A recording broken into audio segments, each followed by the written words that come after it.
Hello, everyone. Welcome to the San Antonio College Virtual Summer Camp Storytime. Here at the library, we're really excited to share with you some of our favorite books.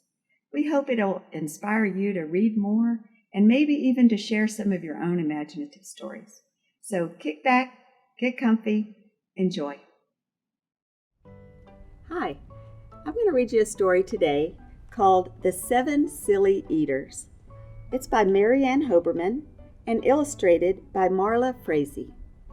Not so long ago, they say, a mother lived just like today. Mrs. Peters was her name. Her little boy was named the same. Now Peter was a perfect son in every way except for one. When Peter was just 1 year old, he did not like his milk served cold. He did not like his milk served hot. He liked it warm. And he would not drink it if he was not sure it was the proper temperature. But Mrs. Peters did not mind. She was a mother sweet and kind, and when his milk spilled on the floor, she patiently prepared some more. She'd take the bottle from the shelf and chuckle softly to herself. What a silly sort of eater is my baby darling Peter. When Peter had not yet turned 2, another baby, sweet and new, was born. Dear Lucy, small and fair, with big blue eyes and curly hair. But long before this child was grown, she had opinions of her own, of what she'd eat and what she'd not. She hated milk both cold and hot, and warm was worst of all.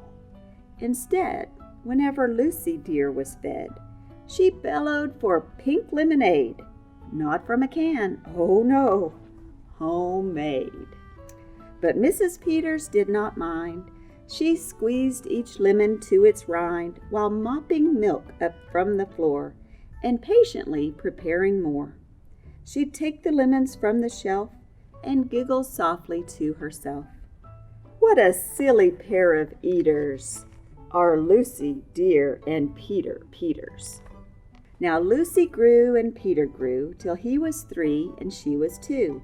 And who was 1? Why, little Jack, with eyes so brown and hair so black, a happy baby never cross, but all he'd eat was applesauce. Peeling apples by the pound, Mrs. Peters faintly frowned.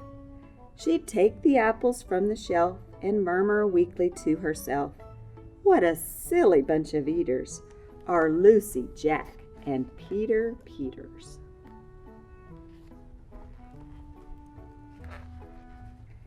Peter, Lucy, and young Jack had another brother, Mac. Mac was charming, round and plump, but if his oatmeal had a lump, Mac would dump it on the cat. Oh, Mrs. Peters hated that. But since she loved her children 4, she'd strain the oatmeal 2 times more. She'd take it from the pantry shelf and mumble sadly to herself, what a foolish group of eaters are all my precious little Peters. Before another year was through, who came along? Why, Mary Lou. She was a darling, sweet and bright, and had a healthy appetite. That is, as long as she was fed soft and squishy homemade bread. Poor Mrs. Peters got no rest, but still she did her very best. She'd take the flour from the shelf and mutter feebly to herself, what a fussy bunch of eaters are all my lovely little Peters. A year rolled by, the children grew. They really are a splendid crew, sighed Mrs. Peters, pinning pins and diapering her brand new twins. Little sisters, quick and smart, impossible to tell apart. But Flo liked poached eggs and Fran liked fried. If she mixed them up, they cried. Tired to the very bone, Mrs. Peters groaned a groan. She'd take the eggs down from the shelf and whisper weakly to herself, "What persnickety young eaters are all my 7 little Peters."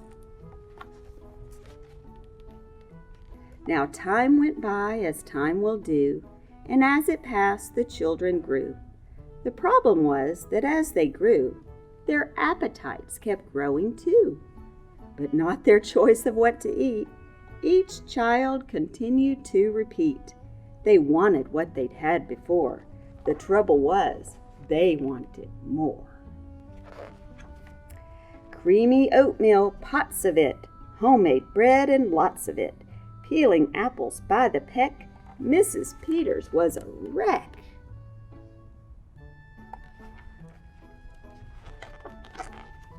She wiped her brow and heaved a sigh.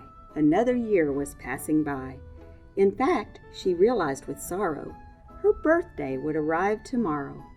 Drearily she shook her head and wearily went up to bed.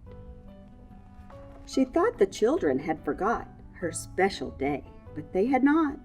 At crack of dawn they all began to carry out their secret plan.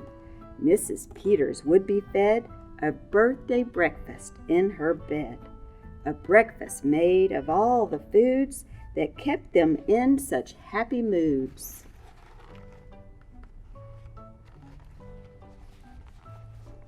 So while their weary mother slept, down the stairs the children crept, and from the cupboards and the shelves, happily they helped themselves. Cheerfully they chopped and stirred, preparing what they each preferred. But despite the pains they took, since nobody knew how to cook, to measure things or make them hot, the more they tried, the worse it got. First, Mac's oatmeal turned out lumpy, which made poor Mac turn grim and grumpy. In fact, the lumps got him so cross, he dumped them in Jack's applesauce.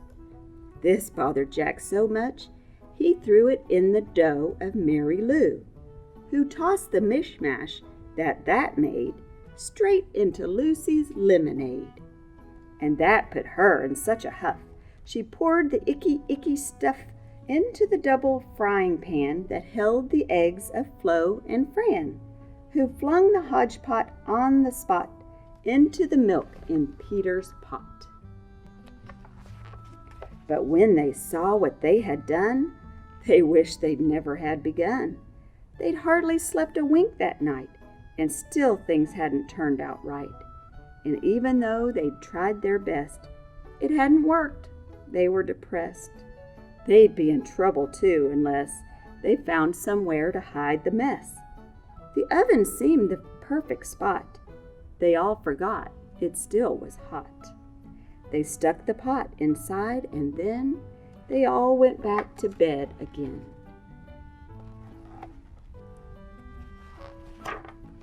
The clock struck 6, but on they slept. Meanwhile their mother softly stepped down to the kitchen, smelled a smell. What could it be? She could not tell. It smelled so good she sniffed some more and opened up the oven door. She woke the children with her cries. They all came running in surprise, and in the kitchen what they found was Mrs. Peters dancing round, and in the oven, no mistake, a pink and plump and perfect cake. And as their mother danced with glee, she cried, "A birthday cake for me, a birthday cake still piping hot. To think I thought you forgot. Now tell me, please, how did you make this pink and plump and perfect cake, so high and light and smooth as silk?" "It's smooth as silk from all my milk," said Peter.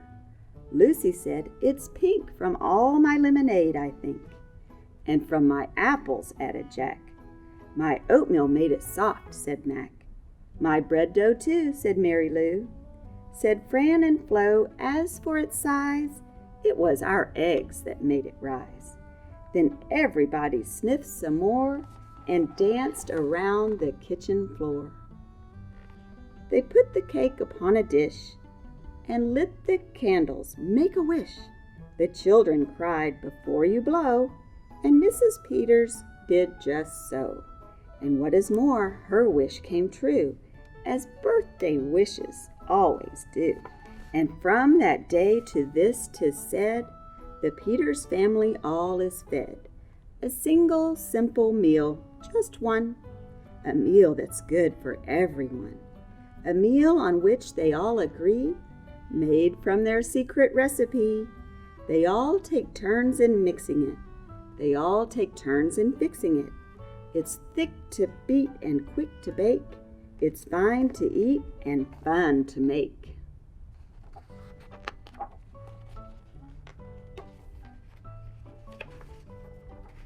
It's Mrs. Peters' birthday cake. That's the end.